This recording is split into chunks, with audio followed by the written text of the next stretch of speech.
ओम अज्ञानतिमिरान्धस्य ज्ञानाञ्जनशलाकया चक्षुरुन्मिलितं येन तस्मै श्रीगुरवे नमः। श्रीकृष्ण चैतन्य प्रभु नित्यानंद श्री अद्वैत गदाधर शिवसादि श्री गौरभक्तवृंद। हरे कृष्णा कृष्ण कृष्ण हरे हरे, हरे राम राम राम हरे हरे। ओम नमो भगवते वासुदेवाय, ओम नमो भगवते वासुदेवाय, ओम नमो भगवते वासुदेवाय। आज आम्भे श्रवण करवा श्री बक्रेश्वर पंडित महाप्रभुंकर प्रिय पार्षद जन, प्रिय पार्षद गण विषय श्रवण करवा। बक्रेश्वर पंडित प्रभुर पूर्ण शक्ति, से कृष्ण पाय जे ताहारे करे भक्ति।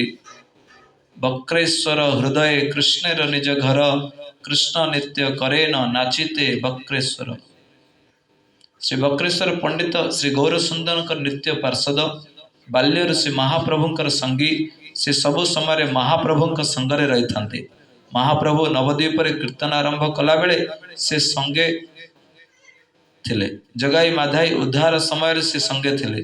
महाप्रभु सन्यास ग्रहण कर शांतिपुर अद्वैताचार्य गृह कीर्तन कला बेले से भक्त मान सह नवद्वीप आसी जोग देइथिले।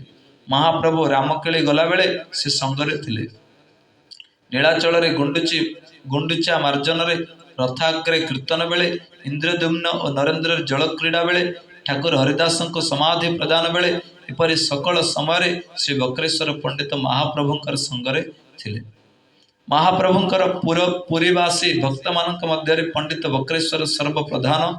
श्रीकृष्णदास कविराज गोस्वामी कही बक्रेश्वर पंडित प्रभुर प्रिय भृत्य, एक भावे 24 प्रहर जार नृत्य।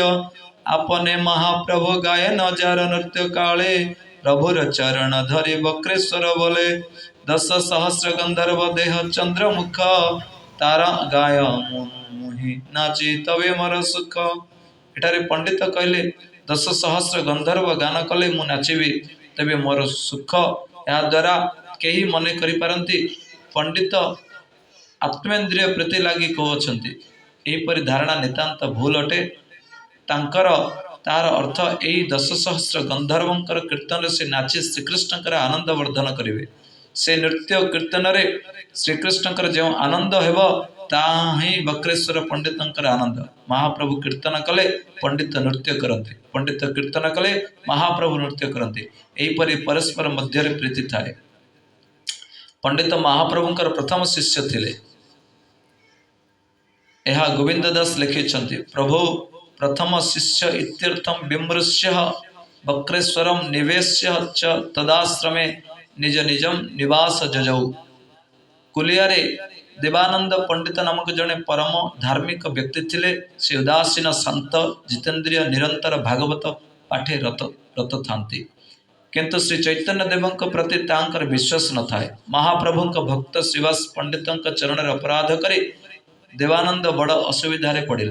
ताहांको कृपा करने लगी पर दुखी वैष्णव प्रवरशील बक्रेश्वर पंडित दिने कुलियारे देवानंद गृह उपस्थित हेले। सेठारे से कीर्तन नृत्य करू करू भावावेश मूर्छित हो भूमि पड़गले। ता देखि देवानंद बहु जत्न करी बक्रेश्वर रक्षणाबेक्षण कले। वैष्णव अंगस्पर्श संस्पर्श प्रभाव देवानंद चित्त परिवर्तन है। तेणु से बक्रेश्वर चरण रेणु नहीं स्वशरीर लेपन कले। वैष्णव चरण रेणु रे विश्वास जन्मिला। देवानंद धार्मिक जितेन्द्रिय एवं निरंतर भागवत पाठ कले, सुधा भागवतर मर्म बुझी पारि नथिले। चैतन्य कृपा भाजन हो पारि नथिले। परम वैष्णव श्री बक्रेश्वर पंडित अजाचित भावे कृपा करने हेतु से भगवत कृपार प्राप्त हेले। अर्थात वैष्णव अंग संग तांकर वाणी श्रवण तांकर चरण रेणु धारण करने हेतु देवानंद चित्त निर्मल है।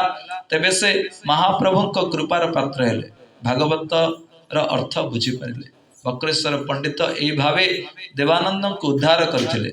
यह ही वैष्णवतार परिचय। श्री बक्रेश्वर पंडित संबंध में गौर गणदेश दीपिकार लिखा अछि बोह्यास्तुर्य अनिरुद्धो जह ओ बक्रेश्वर पंडित कृष्णावेश जन्म जन्मत्तेन प्रभो मुखमजीजनत् सहस्र गायकान्मयं देहि त्वं करुणामय इत चैतन्यपादे च उवाच मधुरं वचः स्वप्रकाश विभेदेन शशिरेखा तमाविशे विशत् पंडितंक तृतीय अधस्थान श्री ध्यानचंद्र गोस्वामी लिखिछन्ति जे पूर्वे ब्रजे नृत्य गीत विशारद तुंग विद्या गोपी थिले वर्तमान से श्री बक्रेश्वर पंडितंक आविर्भाव दिन से अप्रकट लीला आविष्कार कले आषाढ़ शुक्ला षष्ठी रे पंडित महाप्रभुंक संगे